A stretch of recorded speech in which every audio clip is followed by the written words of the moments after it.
Are we good? Are we ready to go? I'm ready to go. Okay, man. Cool. Guys, what's going on out there today? Welcome to Gold Ball Hunting. Another episode of the Brent and Jeff show here. That dude over there, Jeff Jacklich, currently in Napa Valley, California, but soon to be in Pontiac, Michigan, with a new 5-month tennis instruction gig, which is going to be outstanding. Just outstanding for you, but I think more outstanding for the members and the folks that get to be on the court with you, Jeff. So give us a little bit about just where it is and how they can get in touch with you there. The Wesson Lawn Tennis Club in Pontiac, Michigan. It opened in 2014. It's the first grass court club that's been built in the U.S. in the last 100 years. Wow. 24 pristine rye grass courts. Bingo. Mm-hmm. Nice. Four hard courts, beautiful, renovated, original, Michigan brick building, Olympic-sized pool with the original kind of old school cinder block building, locker rooms, but they're just cool. Everything's been redone. Great. So the easiest way right now would be to through here. Let us know if you want to get in contact with me right now. I don't have new business cards or anything like that yet. I'll be heading out there 2 weeks. Yeah. And then opening weekend will be Memorial Weekend. And so good. Well, so guys, listen, if you want to experience some grass court tennis and check out this club, do it. But the best way to get in touch with Jeff is let us know at goldballhunting.com. That's the email address, and Jeff will get right back to you. So, guys, before we get into today's topic, which is going to sound really counterintuitive in terms of a single strategy, but lo and behold, it actually works. But before we get into it, what we've got for you is we're still offering a free private coaching call with you, me, and Jeff. It's a 3-way call, and it's only 10 minutes, so you got to bring that one thing in your game right now that's just kind of a stick in the spokes, a thorn in the side, something just working at you. That if you solve that thing, that you would get the result that maybe you're dreaming of. You wake up at 2:30 in the morning going, God, that's what I want to be doing, but how do I get there? So how do I do it? Yes. So the way to do that, to get that, at least to get in the path to get that result, is to get on this free 10-minute coaching call with you, me, and Jeff. Go over to goldballhunting.com, drop in a first name and email address, click the button, and you'll get immediate access to our online calendar scheduler where you, not us, you get to cherry pick the date and time that works best for you for that call. In the meantime, Jeff, one thing that we've been talking a lot in singles lately is the strategy about how do you open up the court? How do you open up the court in singles? And one thing that I've experimented with and had success with since we've been doing these podcasts is to hit my first shot right up the middle of the court at the guy as a way to open up the court. And people go, how does that open up the court?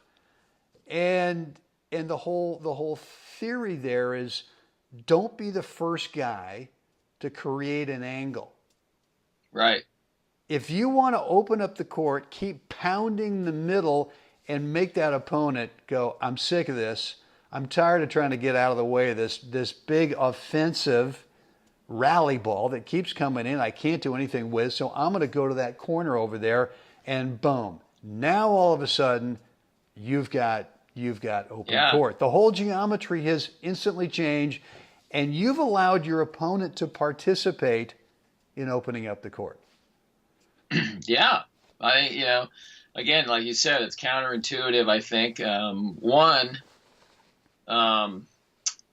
because, the prevailing winds tend to be, players don't want to let their opponent touch the ball. That's the first hurdle to get over mentally is that it's okay if your opponent touches the ball. In fact, you need them to touch it because that's where most of your points are going to come from, is them touching the ball. Wait a minute. Let's just stop for a second. You want to let that sink in? Yeah, I want that to sink in.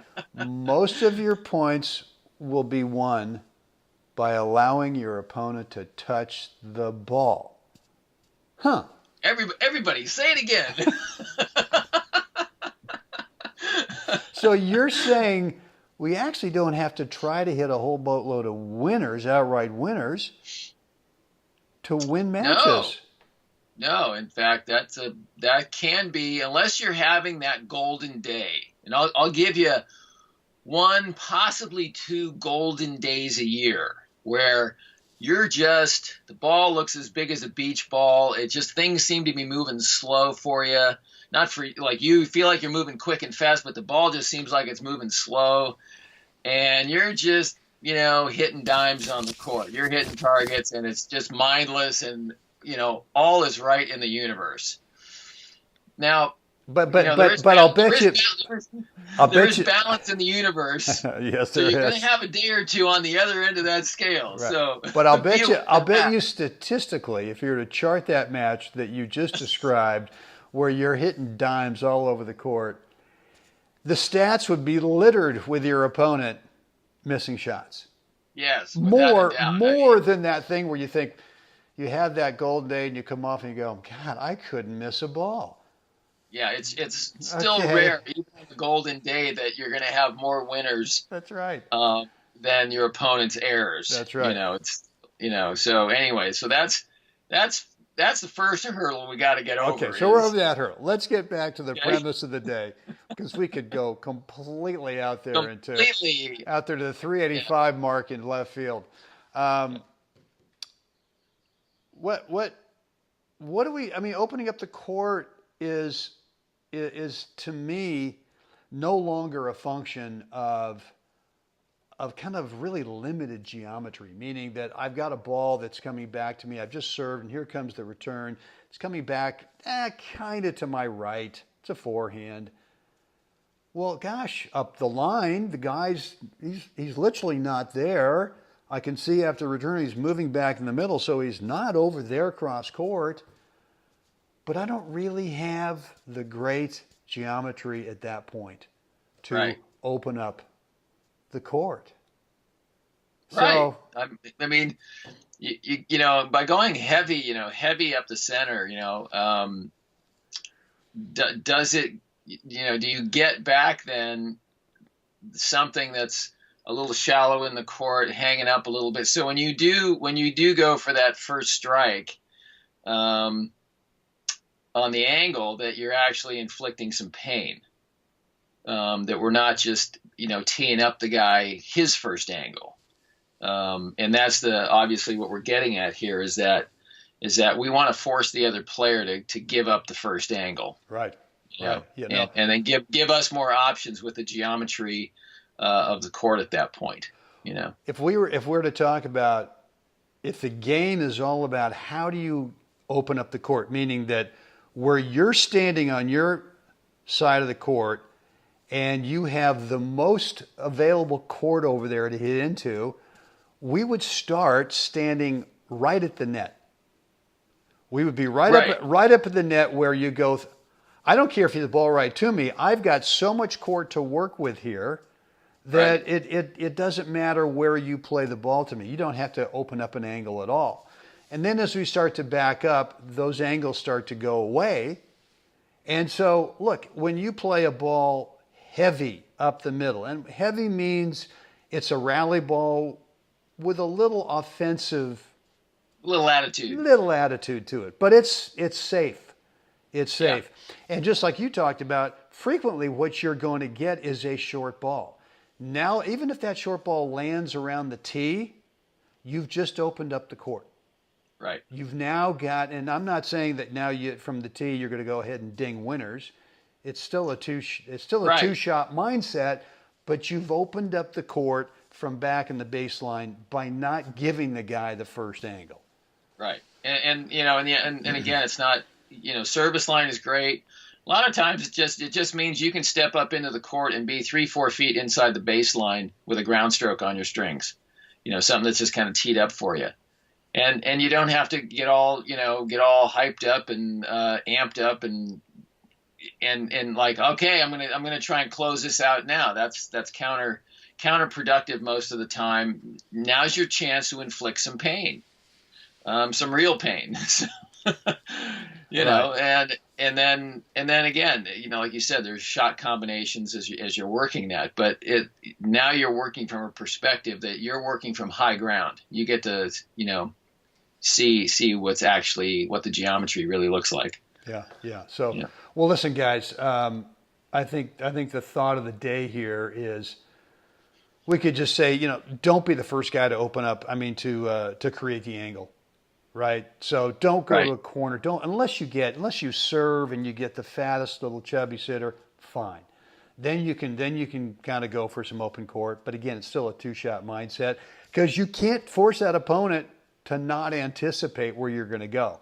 So make sure you're always thinking the ball might be coming back. But let your opponent be the first one to create that angle for you. Allow them to participate in your... Yes, they are conspiring to make you a success. Yes. All right, guys. Hope you got something out of today's episode. Thanks for hanging out with us today. Jeff, what would we like the good folks to do at this point? We'd love you to like us, share us. Please subscribe and let us know what you think down below. Subscribe. Yeah, that's subscribe. Come on. Guys, get out there today. Help someone else. Seriously, help someone else have a spectacular day. Jeff will do this again tomorrow. I can't wait. Come on. Bring it.